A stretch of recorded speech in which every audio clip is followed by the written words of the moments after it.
오늘 구원받는 회개의 의미라는 제목으로 말씀을 나누도록 하겠습니다. 한 세대 전만 하더라도 교회에서는 죄와 회개에 대한 설교를 아주 자주 들을 수 있었습니다. 그런데 요즘은 죄를 지적하고 회개하라는 설교를 듣기가 쉽지 않습니다. 그래서 혼자 그런 생각을 해봅니다. 우리 세대가 이전 세대보다 죄를 덜 지어서 그런 걸까?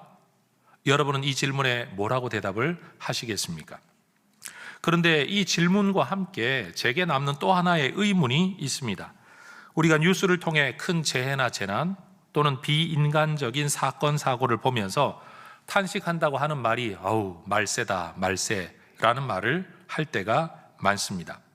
물론 성경에는 전 세계적으로 나타나게 될 말세의 징조와 현상에 대한 기록이 남아 있습니다. 누가복음 21장을 보면 전쟁, 그리고 기근, 지진, 전염병, 무서운 어떤 일들, 하늘의 징조들, 이런 것들이 있을 거다라고 예언하고 있습니다. 뿐만 아니라 말세가 되면 개인의 삶에서 나타나는 보편적인 인격 특성들, 다시 말하면 말세적 삶의 특성들에 대해서도 성경은 이야기를 합니다. 예를 들면 돈 사랑하는 것, 교만한 것, 부모 거역하는 것, 감사하지 않는 것, 사납고 그런 것들. 여러분, 특별히 이 모든 것들을 보면서 우리는 성경이 기록하는 이런 말세적 특성들, 예를 들면 외적으로 드러나는 징조들과 인간 내면에 나타나는 인격적인 특성들이 지금 시대가 아닌 초대교회 시절, 그거보다 더 올라가 구약시대 시절에는 또는 인류 초창기에는 이런 일이 없었는가라고 질문을 해보게 됩니다.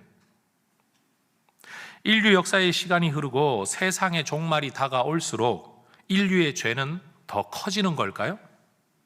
다시 말하면 우리 세대는 이전 세대보다 더 악질적인 죄인일까요?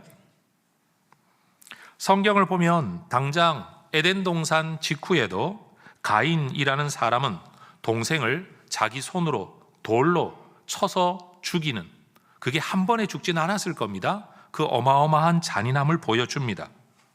출애굽기를 비롯한 구약 율법을 보면 근친상간을 금하는 계율이 많이 나오고 있다는 건 그만큼 그런 일이 그 시대에 많았다는 뜻이겠죠. 사사기를 보면 일반적인 폭력 행위만이 아니라 이성에 대한 성폭행만이 아니라 동성에 대한 성폭행이 여러 건이나 기록되어 있습니다. 그리고 성경의 기록을 보면 마치 성경 역사는 전쟁 역사다라고 말할 만큼 수많은 전쟁의 이야기가 기록되어 있습니다.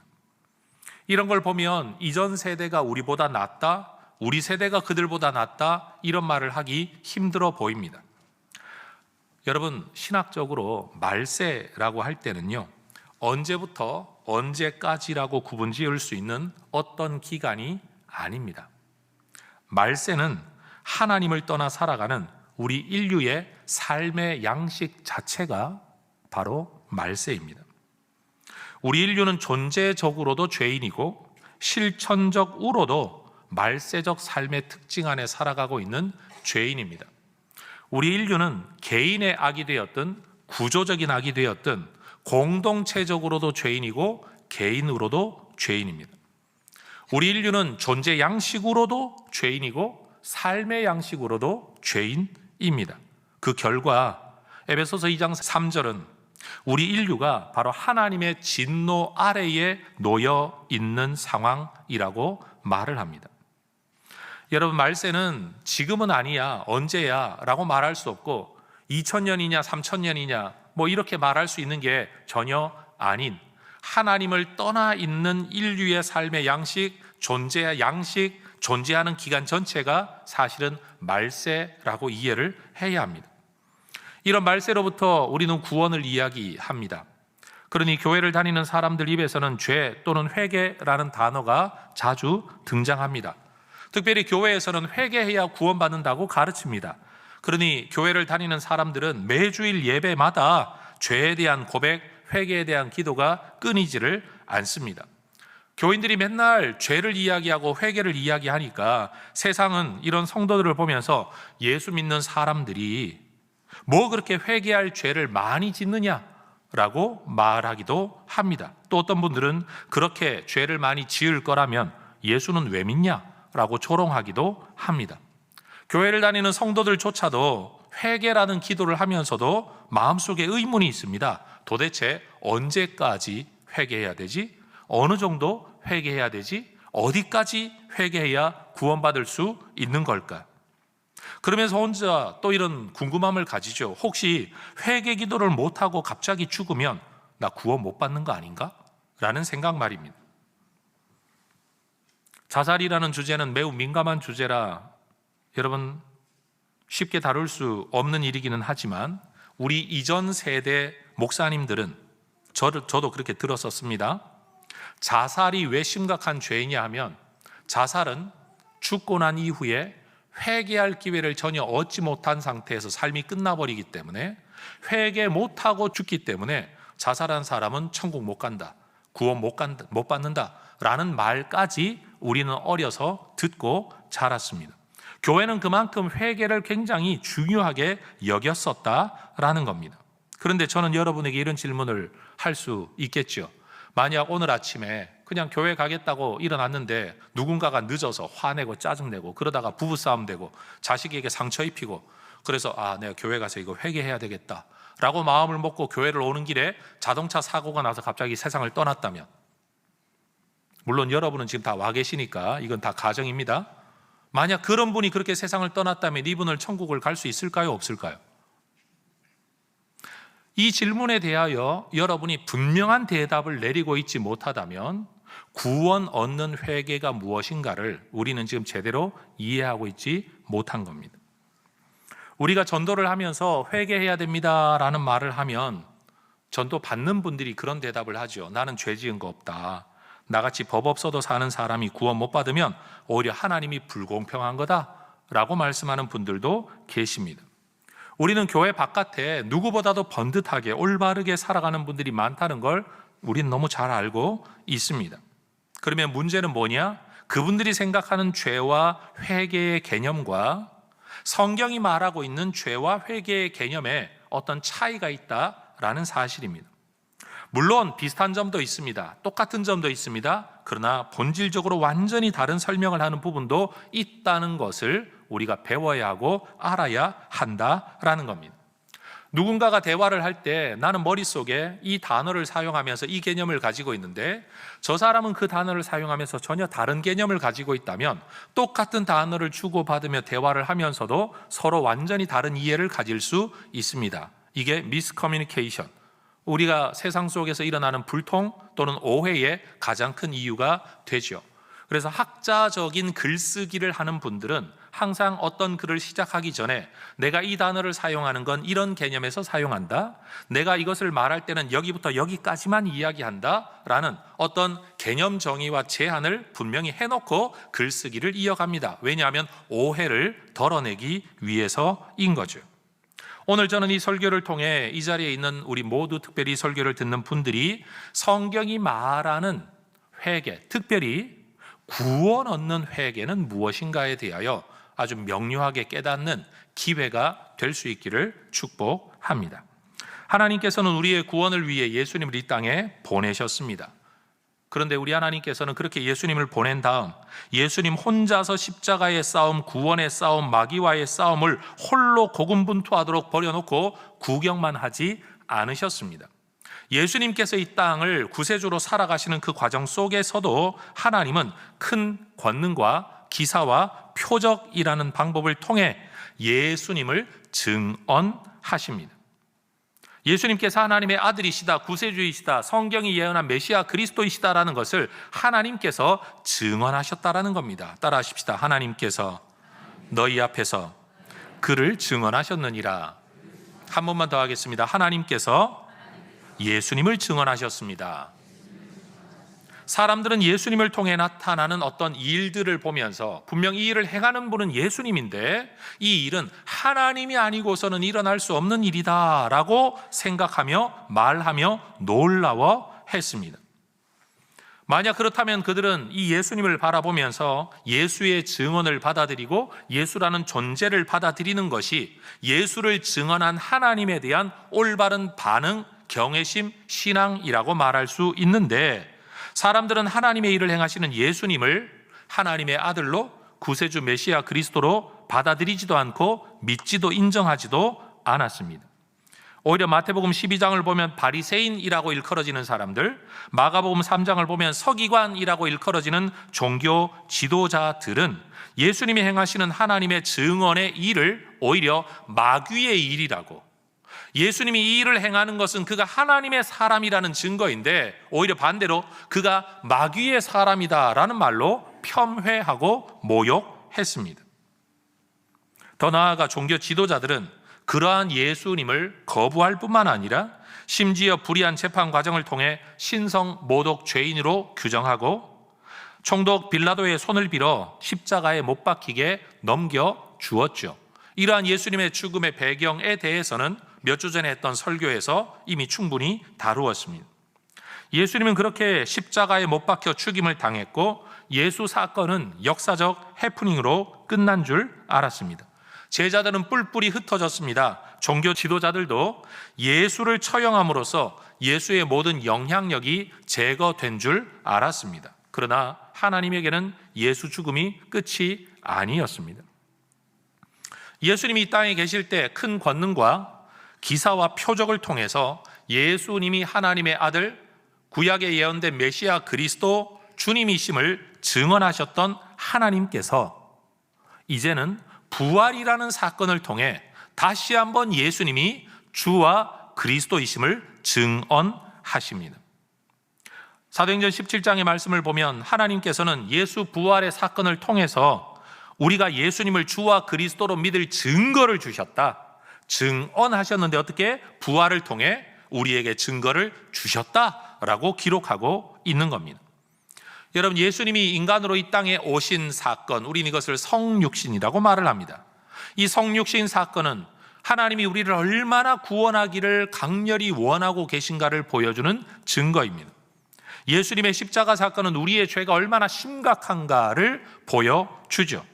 예수님의 부활은 예수님이 우리를 죽음에서 구원하시는 하나님이실 수 있다, 다시 하나님이시다, 그가 죽음을 이기신 분이다라는 것을 보여주는 증거입니다. 결국 예수님의 성육신, 십자가와 죽음, 부활 사건 모두가 예수님이 우리의 구세주라는 것을 하나님이 우리에게 증언하시는 사건이었다라는 겁니다. 그런데 하나님은 예수님의 성육신, 십자가 죽음, 부활로만 증언하신 게 아닙니다. 성령을 이 땅에 보내어서 또 예수님을 증언하십니다. 요한복음 16장을 보면 예수님께서는 하나님이 보내실 성령이 이 땅에 오셔서 하실 일이 무엇인가를 그렇게 말씀하시죠. 죄에 대하여, 의에 대하여, 심판에 대하여 세상을 책망하시리라. 따라하십시다. 세상을 책망하시리라. 여기서 책망하다라는 말에는 두 가지 뉘앙스가 있는데, 하나는 법정에서 유죄를 선고하다라는 법정적 용어, 굉장히 어떤 큰 무서운 언어이고, 또 한쪽으로는 깨우치다, 깨닫게 하다, 다시 설명해 주다라는 굉장히 부드러운 의미도 여기에 포함되어 있습니다. 성령은 이 땅에 오셔서 여러분, 사람들에게 잘못을 지적할 뿐만 아니라 올바른 것이 무엇인가를 알도록 깨우치는 이 두 가지 일을 하시는 분이 성령이십니다. 죄가 무엇이냐를 가르쳐 주시고, 이 일 때문에 어떻게 심판을 받게 되는가를 가르쳐 주시고, 올바른 것은 무엇이며 어떻게 구원을 얻을 수 있는가를 가르쳐 주는 것이 성령의 증언이라는 겁니다. 특별히 그 중에서도 요한복음 16장 9절을 보면, 여러분, 죄라고 말할 때 우리는 우리 나름의 죄의 개념을 떠올리는데, 성령께서는 죄라고 말할 때 이 죄가 무엇인가를 설명하면서 죄는 그들이 나를 믿지 않는 것이라는 예수님의 말씀을 우리에게 깨우치십니다. 예수님에게는 죄가 무엇이냐? 여러분, 남의 것 좀 도둑질한 거, 이거 죄이죠. 근데 이건 죄악들이에요. 그런데 이거보다 더 본질적인 죄는 뭐냐? 그들이 나를 믿지 않는 것이 가장 큰 죄다라고 예수님께서 직접 말씀하시는 겁니다. 예수님이 하나님의 아들, 우리의 구세주 그리스도이심을 증언하는 일과 믿게 하는 일이 성령의 일이고, 이 본질적 일을 위해서 성령께서 기적들을 행하십니다. 성령의 역사라고 하면 사람들은 초자연적인 일만 자꾸 생각하는데, 초자연적인 일의 목적이 뭐냐? 예수를 증언하는 것이라는 거예요. 그러니 예수를 증언하지 않는 초자연적인 일들은 성령의 일이라고 말할 수가 없는 것입니다. 성령은 예수님을 믿을 이유를 우리에게 제공하시는 하나님의 여러 증거들, 예수님의 자기 증언, 내가 하나님 보좌 우편에 앉을 거다, 구름을 타고 올 거다, 내 아버지이다 라고 말했던 이 예수님의 자기 증언, 하나님의 예수 증언, 이것들을 우리에게 믿어지게 하고 깨닫게 하는 일이 성령의 일이라는 겁니다. 여러분, 베드로라는 사람을 한번 생각해 보십시오. 베드로는 예수님의 공생의 기간 동안 하나님께서 예수님을 통해 행하시는 큰 표적 기사를 보았습니다. 목격자였습니다. 또 3년 동안이나 예수님을 따라다니면서 예수님의 자기 증언을 들었습니다. 내가 하나님의 아들이다. 내가 구세주 메시아 그리스도다. 더 나아가 오순절 성령 강림 사건을 통해 베드로는 성령의 충만함을 받을 뿐만 아니라 그 성령께서 예수를 증언하는, 어떻게 했죠? 예수님이 보내겠다 한 방식대로 오신 성령을 보면서 예수님이 진짜 하나님의 아들이시구나라는 것을, 예수 부활의 사건을 목격하는 일만이 아니라 성령 강림 사건을 통해서도 예수님을 더 분명하게 알게 되었습니다.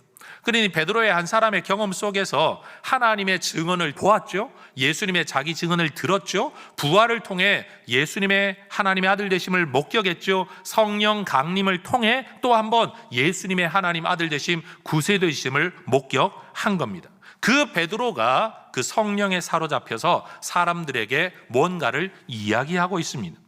14절의 말씀을 보면 그가 소리를 높여 이 일을 너희로 알게 할 것이니 내 말에 귀를 기울이라 라고 이야기합니다. 목사님들이 설교하면서 여러분 졸지 말고 제 말 잘 들으세요 하는 말은 성경적입니다.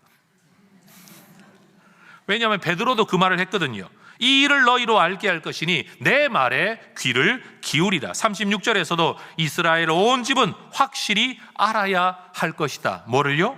너희가 십자가에 못 박은 이 예수를 하나님이 주와 그리스도가 되게 하셨다. 사실 되게 하셨다라는 의미보다는 이분이 주와 그리스도라는 사실을 너희가 알아야 된다라고 말하고 있는 겁니다.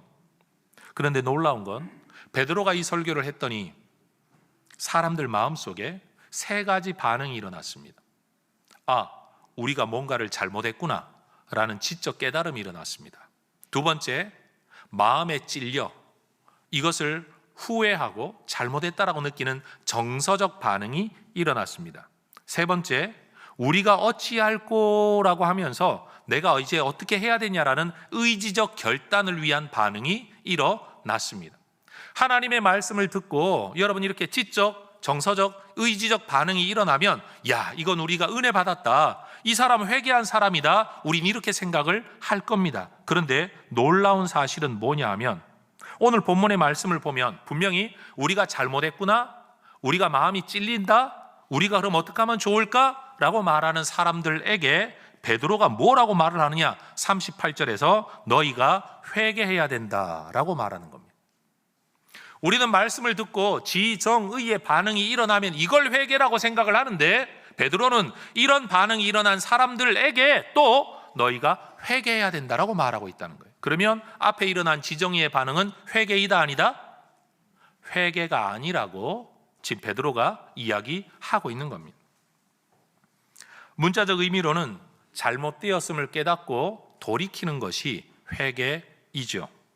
한자어로는 뉘우치고 고치는 것, 그게 회개입니다. 그런데 여러분, 성경은 우리에게 그 회개가 어느 방향으로 어떤 결과를 가져와야 되는가를 이야기합니다.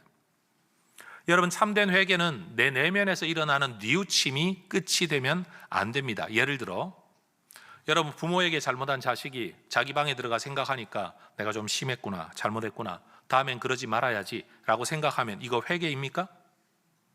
이건 회개가 아닙니다. 뉘우침입니다. 회개가 되려면 내가 잘못한 대상에게 가서 용서를 구하고 내가 잘못한 그 대상이 내게 용서를 해 주어야 관계의 회복이 일어나고 문제가 해결이 되어져서 진짜 회개가 되는 겁니다. 우리는 대부분 하나님 앞에 와서 내가 이거 잘못했구나라는 생각 정도만 하면, 인정 정도만 고백하면 회개했다라고 착각합니다. 그래서 여러분, 예수 믿는 사람들이 이걸 잘못 배워서 사람에게 잘못해놓고도 하나님 앞에 와서 내가 회개한다라는 기도만 하면 나는 회개했다라고 생각하는 이 잘못을 자꾸만 범한다는 거예요. 이 사람에게 잘못하고 저 사람에게 용서를 구하는 건 있을 수 없는 일인 것처럼 내가 잘못한 대상에게 찾아가 잘못을 인정하고 그의 용서를 받아야 관계의 회복이 일어나는데, 이것이 회개라는 사실이에요. 여러분, 진짜 회개하시기를 주의 이름으로 축원합니다. 그러면 여러분, 하나님께서 예수님에 대해서 행해 오셨던 일이 뭡니까? 예수님을 증언했던 하나님의 일, 예수님의 자기 증언의 일, 성령님의 예수 증언의 일, 그 일을 목격했던 제자들과 사도들의 증언을 믿지 않았던 일들, 사실은 이 모든 일들이 우리에게는 다 죄입니다.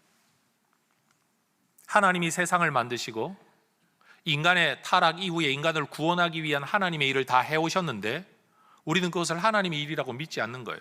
신화라고 생각을 해요. 이 자체가 이미 하나님이 행하신 일을 인정하지 않는다는 점에서 하나님에게 대한 죄이죠. 하나님이 우리를 구원하기 위해 아들 예수님을 보내셨는데, 아니 2000년 전에 목수 하나 살았나 보지, 그건 지어낸 이야기야 라고 말을 하며 그 예수님의 존재를 인정하지 않은 거, 예수님에 대한 우리의 죄이죠. 성령 하나님께서 바로 그 하나님의 일과 예수의 자기 증언을 우리에게 지금도 증언하면서 눈에 보이지 않게 역사하고 계신데 우리가 그걸 인정하지 않고 받아들이지 않고 있으니 우리는 성령 앞에서도 우리는 죄인인 겁니다. 그럼 여러분, 이 증언을 받지 않고 믿지 않았던 게 죄인데 이 죄를 씻을 수 있는 방법은 다른 게 아닙니다. 우리의 가장 본질적인 죄는 하나님의 증언을 믿지 않고 예수님의 증언을 믿지 않고 성령의 증언을 믿지 않았던 것이 우리의 죄인데, 여러분, 이 죄를 해결하는 길은 믿는 것 외에는 없습니다. 믿지 않았던 것이 죄이기 때문에, 받아들이지 않았던 것이 죄이기 때문에, 인정하지 않았던 것이 죄이기 때문에 결국 이 죄를 회개하고 돌이키는 것은 믿는 것, 받아들이는 것, 인정하는 것이라는 사실입니다. 그러니 여러분, 베드로가 사람들에게 했던 말 38절에 보면 회개해라 라고 말을 할 때 그 회개는 결국 뭐냐 하면 예수님을 주님으로 믿고 세례 받는 겁니다. 예수 이름으로 세례를 받고 죄 사함 받는 겁니다. 여러분, 궁극적으로 죄가 있었는데 이 죄를 용서받는 길이 뭐냐? 예수 이름으로 세례 받는 거입니다. 그럼 왜 예수 이름으로 세례를 받아야 되냐? 모든 죄가 예수를 향한 예수에 대한 태도의 문제였기 때문입니다. 예수 이름으로 받는 세례야말로 성경이 가르치는 진짜 회개의 징표입니다. 여러분, 회개에 대한 이러한 관점은 2000년 전에 베드로가 그 시대 사람들에게만 유효하다라고 말하지 않습니다. 39절의 말씀을 보면 이 약속은, 이 회개와 죄사함의 약속은 너희뿐만 아니라 너희 자녀, 이건 시간적인 문제죠. 너희뿐만 아니라 모든 먼데 사람, 이건 공간적인 문제죠. 그리고 특정하는 누구라고 말할 수는 없지만 주 우리 하나님이 얼마든지 부르시는 자들, 누군지 알 수는 없지만, 몇 명이 될지도 알 수 없지만, 어느 시대가 될는지 알 수는 없지만 그들에게도 이것이 구원의 약속, 죄사함의 약속이라고 베드로가 말하고 있는 겁니다. 성도 여러분, 예수님은 주와 그리스도로서 우리를 이 악한 세대에서 건지시려고 이 땅에 오신 분, 그리고 십자가를 지시고 죽임당하셨다가 부활하신 분이십니다. 따라하십시다. 이 악한 세대에서 우리를 건지시려고. 이게 바울이 갈라디아서 1장 4절에서 썼던 표현이에요. 근데 오늘 본문 40절의 말씀을 보면 너희가 이 패역한 세대에서 구원을 받으라. 여기서 말하는 세대라는 건요, 어떤 시간을 의미하는 게 아니에요.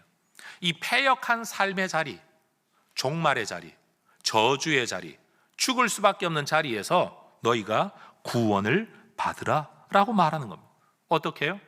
예수 이름으로 세례를 받고 죄사함 받음으로. 이게 베드로의 설교의 핵심인 겁니다. 그래서 41절을 보면 그 당시의 사람들이 여러분 하루에 3,000명이나 세례를 받고 예수 제자의 무리에 속하게 되었다 이야기합니다. 오늘날 교회 안에 어떤 분들이 이런 말씀하십니다. 목사님, 나는 예수님은 믿지만 세례는 안 받고 싶어요. 언젠가 받게 되겠죠? 하시는 분들을 만날 일이 요즘 점점 많아집니다. 나름대로 무슨 이유가 있으신 것 같습니다. 그러나 오늘 이 성경의 말씀을 여러분 한번 묵상해 보시기를 바랍니다. 베드로는 분명히 말했습니다. 인간이 해결할 수 없는 죄의 문제를 해결할 수 있는 길은 예수 믿고 예수 이름으로 세례 받는 것, 그러므로 죄 사함 받는 것. 저는 이 자리에서 예배하는 모든 분들이 이 세례를 받게 되기를 축복합니다. 그리고 누차 강조하지만 제가 정말로 하나님 앞에 드리고 싶은 예배는 모든 예배마다 세례가 있는 예배입니다. 단순히 예식으로서의 세례가 아니라 정말로 자기 죄를 인정하고 하나님 앞에 돌아오는, 그래서 하늘의 잔치가 열린다라고 말하는 그 잔치가 우리의 예배 때마다 일어나게 되는 일을 저는 꿈꾸며 소망합니다. 그런데 여러분, 이 세상에 공중권세를 잡은 악한 세력 마귀는 이러한 복음의 진리를 사람들이 제대로 깨닫지 못하도록 영향을 끼칩니다. 예수님이 그리스도이시며 우리에게 풍성한 생명을 주시는 분, 하나님의 아들이심을 믿지 못하게, 알지 못하게 모든 계략과 술수를 동원합니다. 이 세상의 신이 믿지 아니한 자들의 마음을 혼미하게 한다. 혼미하게 한다. 돈에는 밝게 합니다. 그러나 예수에게는 어둡게 합니다. 여러분, 종교에는 밝게 만들 수 있습니다. 그런데 진짜 신앙에는 어둡게 만드는 겁니다. 세상의 지혜는 너무 똑똑하게 만드는데 영적 이 단순한 진리에 대해서는 뭔가 안 믿어지게, 의문이 가게, 뭔가 자욱한 한계 속에 있는 것처럼 우리에게 역사합니다. 성경이 말하는 본질적 죄는 하나님의 아들, 구세주 그리스도이시고 주님이신 예수님을 믿지 않는 게 죄입니다. 성경이 말하는 구원 얻는 회개는 단순히 윤리적이고 도덕적인 몇 가지의 죄악들을 내가 회개하는 것이 구원 얻게 만드는 게 아니라 예수 믿고 예수 이름으로 세례 받는 이 죄사함이 구원 얻는 회개라는 겁니다. 여러분, 우리가 아무리 큰 죄를 범하더라도 이 믿음의 회개를 통해 용서받을 수 있습니다. 그런데 우리가 만약 예수를 주와 그리스도로 믿지 않는다면 아무리 사소하고 작은 죄악들이라고 할지라도, 아무리 간절하고 통렬한 뉘우침을 한다고 할지라도 우리는 용서받고 구원받을 길이 없습니다. 예수 바깥에 있으면 아무리 작은 죄인이라도 구원받을 길이 없고, 예수 안에 있으면 아무리 큰 죄인이라도 구원받게 된다는 겁니다. 그래서 부활하신 예수님께서도 누가복음 24장 47절 이하를 보면 죄 사함을 받게 하는 회개, 부활하신 예수님이 제자들에게 가르치셨던 설교의 주제, 가르침의 주제가 뭐냐? 죄 사함을 받게 하는 회개가 뭐냐는 것을 가르치시는 겁니다. 그리고 이 일을 너희가 증언하라고, 너희가 이 모든 일의 증인이라고, 이 복음에 비칠 이 전도의 내용을 너희가 전해야 된다고 말씀하시는 겁니다. 이 사도적 사명을 계승했던 바울도 여러분, 일생을 복음 사역과 교회 개척과 선교지 사역을 마친 이후에 예루살렘으로 올라가면서 사도행전 20장의 말씀을 보면 내가 일생을 두고 전하려고 했던 내 전도의 주제, 내가 했던 수많은 설교를 딱 한 가지로 요약하라고 한다면 그게 뭐냐? 하나님께 대한 회개와 우리 주 예수 그리스도에 대한 믿음이라는 말로 자기 사역을 요약했습니다. 따라하십시다. 하나님께 대한 회개, 우리 주 예수 그리스도에 대한 믿음. 마치 이 구절을 보면 바울이 두 가지 주제를 말한 것 같죠. 하나님께 대한 회개와 우리 주 예수 그리스도께 대한 믿음. 그런데 이 본문의 의미는 하나님께 대한 회개는 곧 우리 주 예수 그리스도께 대한 믿음이다. 이 한 가지 주제를 바울이 증거해온 겁니다. 그러니 여러분, 성경의 기록을 한번 보십시오. 인간이 구원을 얻을 수 있는 회개는 내가 내 죄악들을 기억하는 회개가 아닙니다. 여러분, 만약 여러분이 회개를 해서 구원을 받는다, 누군가 그렇게 가르친다면 제 질문에 한번 대답해 보십시오. 하나라도 기억 못하면 어떻게 될까요? 내 회개를 통해 내가 구원을 얻는데 내가 내 삶에서 저질렀던 죄악들을 하나라도 기억을 못 해버리고 빠뜨리면 어떻게 되는 거죠? 그리고 나는 죄가 아니라고 생각했는데 하나님 앞에 섰더니 그게 죄라면 그거 어떡하실 겁니까? 그리고 도대체 어느 정도 회개를 해야 이제는 됐다라고 인정하실 만큼 이제는 구원이다라고 하시는 커트라인이 어딘지는 알고는 계십니까? 우리가 하나님 앞에 하는 이 회개에 대하여 우리가 오해하는 바가 바로 이겁니다. 저는 지금 회개하지 말라는 설교를 하고 있는 게 아닙니다. 회개해야 됩니다만 그 회개가 우리의 구원을 가져오는 게 아니라는 겁니다. 구원을 얻는 회개는 그런 죄악들에 대한, 행위에 대한 고백의 회개가 아니라 예수를 주와 그리스도로 믿는 믿음이 회개라는 사실입니다. 어떤 분들은 하나님의 은혜 가운데 내가 예수를 만나고 하나님을 믿게 된 계기가 어느 날 엎드려 기도하는데 내 어렸을 때부터의 죄가 필름처럼 앞을 지나가더라. 여러분, 필름이 하나 누락돼서 어쩔 겁니까? 그리고 그 이전 거는 다 보였더라고 치더라도 여러분, 보인 이후부터 지은 죄는 어떻게 해결할 겁니까? 내가 그런 것들을 죄라고 인정했더니 구원받았다? 아닙니다, 여러분. 그런 죄악들을 통해 내가 진짜 죄인이로구나, 예수 없이는 내가 구원 못 받는 죄인이로구나, 이걸 깨닫고 예수를 믿게 되어 구원을 얻은 거지 내 회개 기도가 나를 구원에 가져다 주는 게 아니라는 겁니다. 사도 바울이 평생을 두고 외쳤던 설교, 그리고 또 다른 제자들과 사도들이 외쳤던 설교의 주제, 오늘 우리가 믿어야 할 주제가 사도행전 4장 12절에 그대로 나타나 있죠. 다른 이로서는 구원받을 수 없다. 천하 사람 중에, 표현을 바꾸면 인류 역사 안에서 구원을 받을 만한 다른 이름을 우리에게 주신 일이 없다. 성부 하나님께서 예수를 증언하셨고, 성자 하나님이 자기를 증언하셨고, 성령 하나님이 증언하고 계신, 그리고 제자들과 사도들과 성경이 증언하고 있는 바로 이 예수, 저는 이 예수를 지금 여러분에게 전하고 싶은 겁니다. 예수님을 하나님의 아들, 우리의 주님, 그리고 성경이 예언하고 있는 우리의 구세주, 다른 말로 메시아와 그리스도라고 믿지 않았던 죄를 회개하고 죄 사함 받아 세례 받고 구원 얻으시기를 주의 이름으로 축원합니다.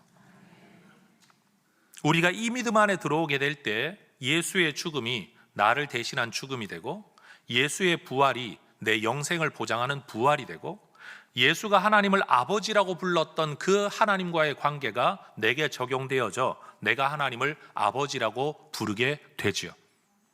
그리고 종말이라고 일컬어지는 이 세대를, 이 악한 세대를 우리는 살아가고 있지만 우리는 말씀을 따라, 성령을 따라 의로운 삶을, 믿음의 삶을, 하나님과 회복된 삶을 살아가게 되는 겁니다. 죽음의 길을 걸어가는 게 아니라 죽음의 삶 속에서도 하늘의 생명이 이어지는 삶을 우리가 살아가게 된다라는 겁니다.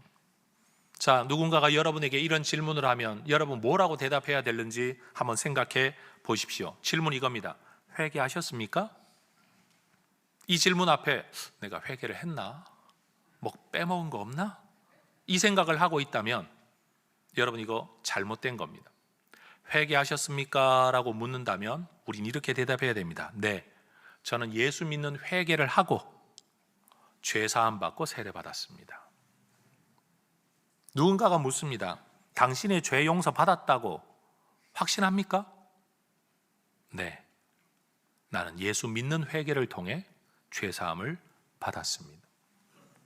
당신 구원 받았습니까? 라고 묻는다면 네, 나는 예수 믿는 회개를 통해 죄사함을 받은 사람이라 나는 구원받았습니다. 누군가가 구원의 길을 묻고 죄사함의 길을 묻는다고 한다면, 여러분 회개의 길을 묻는다고 한다면 너 여기서 1시간 동안 네 죄를 한번 생각해봐라, 이게 필요한 게 아니라 하나님 앞에서 떨어져 있던, 하나님을 인정하지 않았던 너의 죄를 인정하고, 하나님을 인정하고, 예수님을 인정하고, 성령님을 인정하고, 성경이 말하는 예수님을 그대로 믿고 인정하고 받아들이는 게 네가 구원받는 회개다. 여러분, 바로 이러한 확신이 있어야 내가 어디에서 가다가 갑자기 세상을 떠나는 일이 있고 마음속에 숨겨둔 죄악들이 있는데도 회개 못하고 살다가 세상을 떠나도 여러분, 난 천국 갈 수 있다라고 믿을 수 있는 겁니다. 교회에서 분명 회개해야 구원받는다라는 말은 틀린 말은 아닙니다. 그런데 이 회개의 개념을 정의를 못 해주니까 사람들은 전부 다 일반적인 회개 개념을 가지고 살아가는 겁니다. 심지어 지금 이 예배를 드리는 이 와중에도 누군가는 분명히 끊지 못한 죄가 있을 것이고, 여러분 하나님 앞에 인정하기 싫어하는 죄를 씨름하고 있는 분도 있을 것이고, 성경은 죄라고 말하는데도 나는 이걸 죄라고 인정하기 싫어 씨름하는 분들이 분명히 계실 거라는 거죠. 어느 날 예수님께서 십자가를 지시기 전에 제자들에게 여러분 발을 씻기시죠. 베드로가 손사래를 치며 이럴 수 없습니다. 네가 내가 씻겨주는 발 받지 않으면 너 나하고 아무 상관없다. 그러자 베드로가 또 오버합니다. 뭐라고? 내 몸도 씻어 주십시오. 진짜 관계에 있는, 진짜 예수님과 깊은 관계를 나는 맺고 싶습니다. 얼마나 예수님에 대한 사랑이 큽니까? 근데 몸을 씻은 자 발만 씻으면 된다, 필요 없다 말씀하십니다. 여러분, 예수 안 믿은 죄를 회개하고 예수 믿는 건 몸을 씻는 목욕 같은 겁니다. 그리고 일상을 살아가면서 짓는 말씀에 대한 불순종, 남에게 해를 끼치는 것들은 죄악들에 대한 회개해야 합니다. 오늘 제 설교가 회개가 필요 없다, 여러분 이렇게 말하는 게 구원파 이단입니다. 저는 지금 회개가 필요 없다라고 설교하는 게 아니라 인간의 아무리 많은 윤리적 죄악들에 대한 회개가 있다고 하더라도 예수 믿는 회개가 없으면 구원 못 받는다는 이야기를 하고 있는 겁니다. 내 죄악들에 대한 뉘우침 정도가 우리에게 구원을 가져다 주지 못한다는 이야기를 하고 있는 겁니다. 그리고 오직 예수 믿는 진짜 회개 안에서 그 다음 단계, 우리가 하나님과의 관계 회복을 위해 손을 씻는 회개들은 계속해서 이어져야만 하는 겁니다. 그리고 그건 우리의 구원을 좌우하는 문제가 아니라 하나님과의 관계를 좌우하는 문제이죠. 진짜 거듭난 하나님의 백성으로서 죄를 죄로 분별할 줄 아는 이 은혜 안에 올바른 반응이라는 사실입니다.